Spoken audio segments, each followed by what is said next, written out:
মানাহ ৰাষ্ট্ৰীয় উদ্যানলৈ আগমন দেশী বিদেশী পৰ্যটকৰ বাঁহবাৰী ৰেঞ্জত পৰ্যটকৰ কেমেৰাত বন্দী হৈছে নান্দনিক দৃশ্য। হাতীৰ জাকৰ জলক্ৰীড়া দেখিবলৈ পোৱা গৈছে আৰু সেয়া উপভোগ কৰি আপ্লুত হৈ পৰিছে পৰ্যটকৰ কেমেৰাত বন্দী হৈছে সমগ্ৰ দৃশ্য।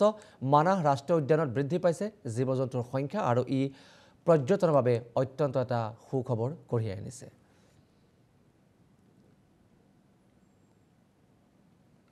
মানাহ ৰাষ্ট্ৰীয় আৰু এটা ভাল খবৰ যে মানাহ ৰাষ্ট্ৰীয় উদ্যানত শেহতীয়াকৈ জীৱ-জন্তুৰ সংখ্যা বৃদ্ধি হোৱা বুলি তথ্য পোহৰলৈ আহিছে। বাঁহবাৰী ৰেঞ্জত পৰ্যটকক আকৰ্ষণ কৰিব পৰাকৈ এক নান্দনিক দৃশ্য দেখিবলৈ পোৱা গ'ল আৰু পৰ্যটকৰে কেমেৰাত বন্দী হৈছে এই সমগ্ৰ দৃশ্য আৰু সততে দেখিবলৈ নোপোৱা এই দৃশ্যই আপ্লুত কৰিছে বহুজনক।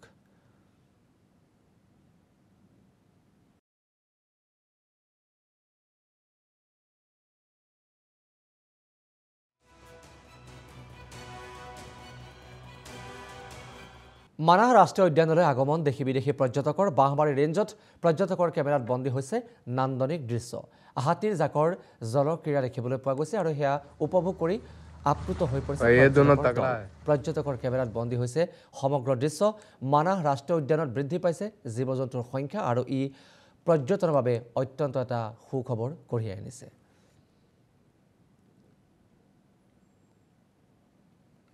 মানাহ ৰাষ্ট্ৰীয় আৰু এটা ভাল খবৰ যে মানাহ ৰাষ্ট্ৰীয় উদ্যানত শেহতীয়াকৈ জীৱ-জন্তুৰ সংখ্যা বৃদ্ধি হোৱা বুলি তথ্য পোহৰলৈ আহিছে।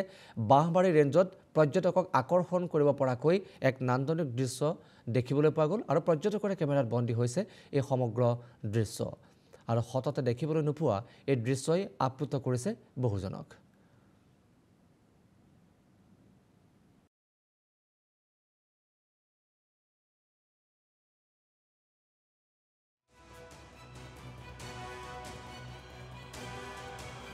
মানাহ ৰাষ্ট্ৰীয় উদ্যানলৈ আগমন দেশী বিদেশী পৰ্যটকৰ বাঁহবাৰী ৰেঞ্জত পৰ্যটকৰ কেমেৰাত বন্দী হৈছে নান্দনিক দৃশ্য। হাতীৰ জাকৰ জলক্ৰীড়া দেখিবলৈ পোৱা গৈছে আৰু সেয়া উপভোগ কৰি আপ্লুত হৈ পৰিছে পৰ্যটকৰ কেমেৰাত বন্দী হৈছে সমগ্ৰ দৃশ্য। মানাহ ৰাষ্ট্ৰীয় উদ্যানত বৃদ্ধি পাইছে জীৱ-জন্তুৰ সংখ্যা আৰু ই পৰ্যটনৰ বাবে অত্যন্ত এটা সুখবৰ কঢ়িয়াই আনিছে।